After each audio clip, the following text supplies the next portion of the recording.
Alright, welcome to the Cat's Garage. I am also I'm gonna be posting this on the channel. That's Durka, where it has most of my older Subarus.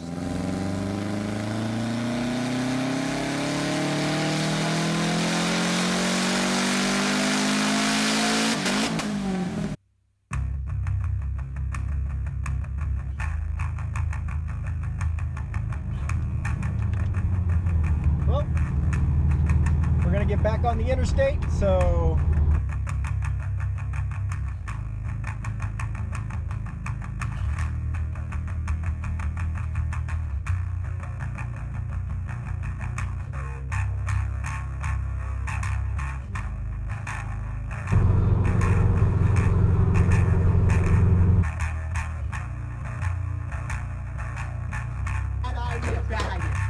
bad idea. All right, that's a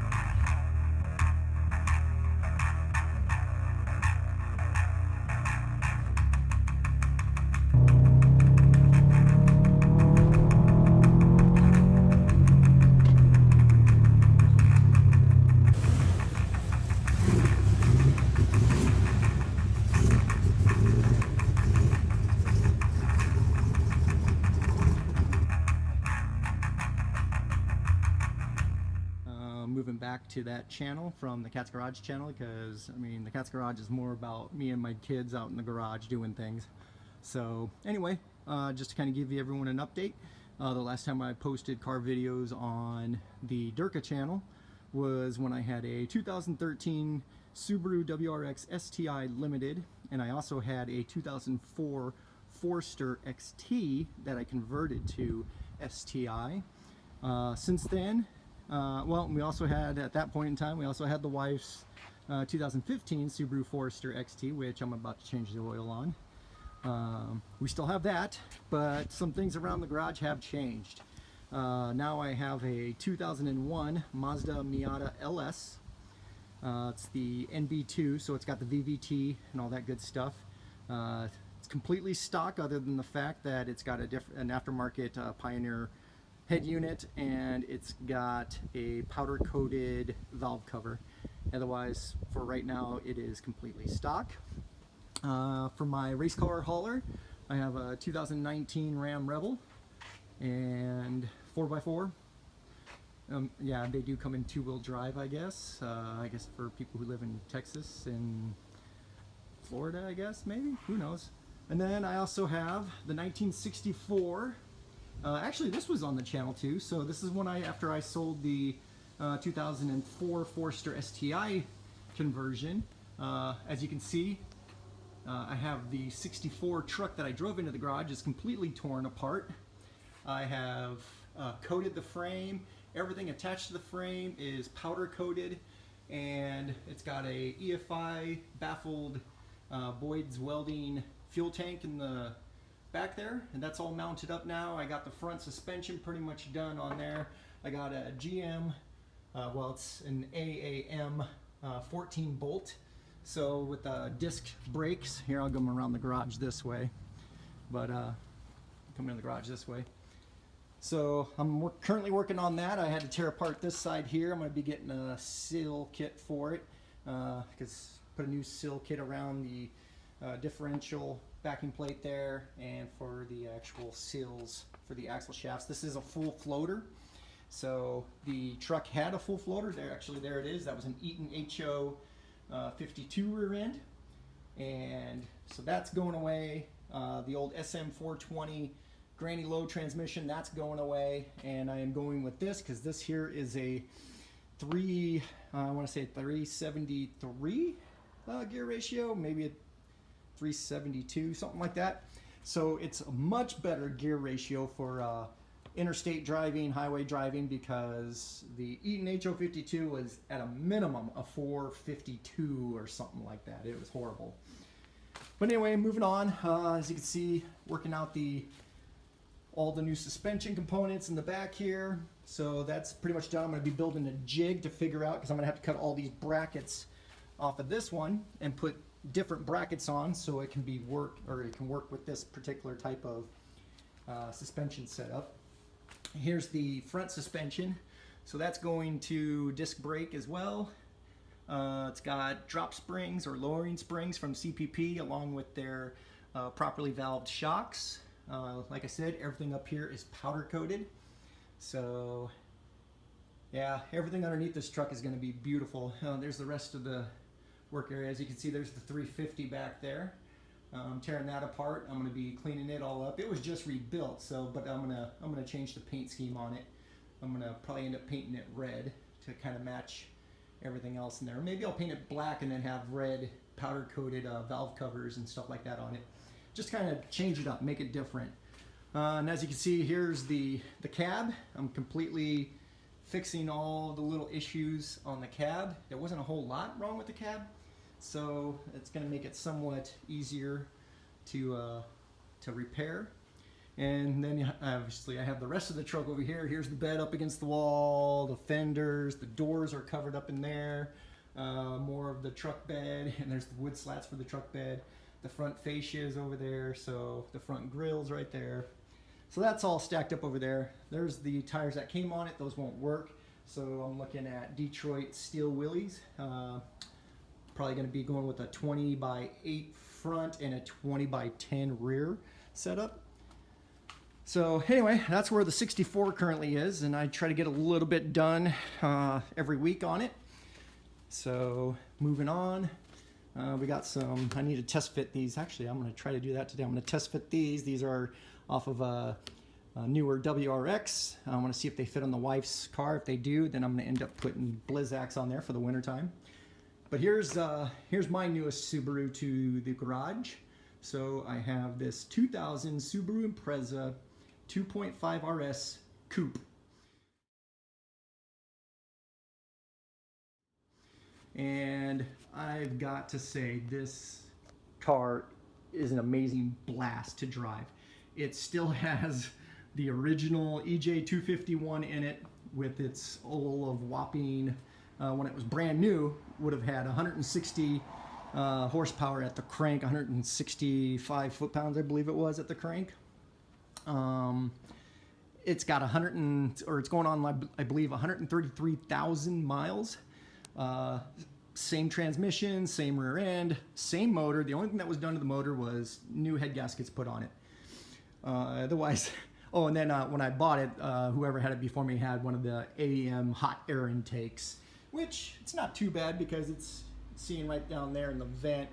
I probably lost a little bit of torque with it, but I have a single piece drive shaft on here, which if you have one of these, highly recommend either the carbon fiber one or even the aluminum one. Put that single piece drive shaft on your car. It's going to make a world of difference. It is by far the best bang for the buck I've done to this car. Anyway, as you can see, I've widened out the front fenders, and currently I have just regular fender flares on the rear.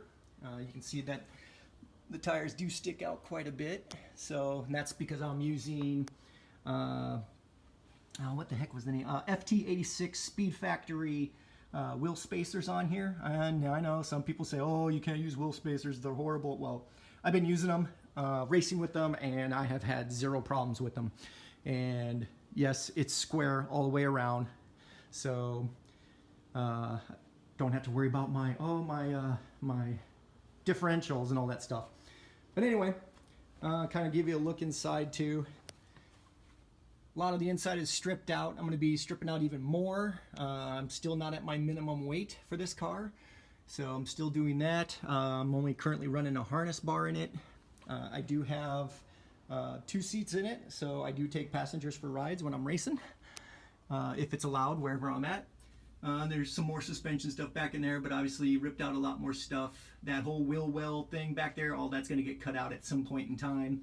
I'm going to be relocating the battery to the back passenger seat area here, just to kind of distribute that weight away from the front of the car, put it back here. I still need to get myself the aluminum, JDM aluminum hood. That'll lose another approximately 35 to 40 pounds off the front of the car. Here's a bunch of the people that have helped me out along the way. Shout out to Ocas Automotive. Almost everything I've bought on this car has come through them. awesome group of people. Definitely, they love everything about Subarus. They love helping out people who love Subarus. Highly recommend you give them a shout when you're out looking for parts. Even if it's not on their website, hit them up. They're probably going to find you the best prices that you're going to find. I do race in the SCCA. I also have to give a shout out to RPG. You can find them on eBay. I believe I found them through Instagram, and they've hooked me up with some of their parts and everything else. So they do a lot of the carbon fiber stuff, and then you can also get plastic stuff. So like they sent me these plastic vents here, and then carbon fiber reverse scoop there. So, and then got a couple of other things from them as well. And once again, quality products for what you want. And anytime you get a custom part, yes, you have to do a little bit of fit and finish stuff on it, but for the most part, solid products. So thank you to them. Also, there's 6 Over Chris Rally Sport. I hit up them for a couple of parts as well. Right now, I'm kind of saving up in the budget. I'm going to get their pretty much their 22B rear quarter fenders, or quarters, I guess, is not the fenders themselves, because I've already pulled my fenders out, and they meet the needs of what I actually want to do with that right now. So, but this will allow me to get rid of this here, or even if this works, I can seal it up onto theirs as well. So I'll check that out whenever that comes in. But anyway, oh yeah, back to this here. So Russ's Garage here in Omaha, Nebraska. Tremendous amount of help from them. They helped me put on the TSS Fab products that I had, put my drive shaft in, helped me out there. Allowed me to help work on the car while while Russ was working on it. So big shout out to everyone at Russ's Garage for their support and help. If you want to check it out, I am at Razaron on Instagram. Then SPS, thesoloperformance.com, and RS Racing. They are huge in helping out and with the SCCA here in the Nebraska region. So thanks to them as well. Anyway, that's the car, and it is, like I said, it is a blast to drive. I put down some pretty solid times, and I would say that I have ran Michelin Pilot Super Sport tires on the RPF ones. I've ran Toyo R888Rs, and now I'm using Hoosier A7s, and each tire has taken away time. These Hoosier A7s are no joke. They stripped away time from my runs, so definitely happy with those as well. So, and then to close off this video, the name of the project here is 22 Wannabe. Sometimes I get a lot of questions like, what does your license plate mean? You know, and if you're a Subaru fan, you obviously know what 22B is. I mean, it's the holy grail of Subarus. And so this is a 22 Wannabe, and it's also a single overhead cam naturally aspirated motor right now, so it's a 1NA. So it's a little bit of just different meanings inside the license plate. But anyway, that's where the garage projects are currently at. And there's kind of an overview of the whole garage. But thanks for watching. Stay tuned. There's more to come as I start doing even more stuff to the race car here. I'm also going to be taking the Subaru related content that I have on the Cat's Garage and moving it over here to the Durka channel. So once again, thanks, but I have to change my wife's oil before I get in trouble again. All right, talk to y'all later. Take care, drive safe, and have fun driving. Thanks for watching. See you next time. Please subscribe and subscribe for more videos. I hope you will watch more videos. And that's our awesome plans. And see you next time. Bye.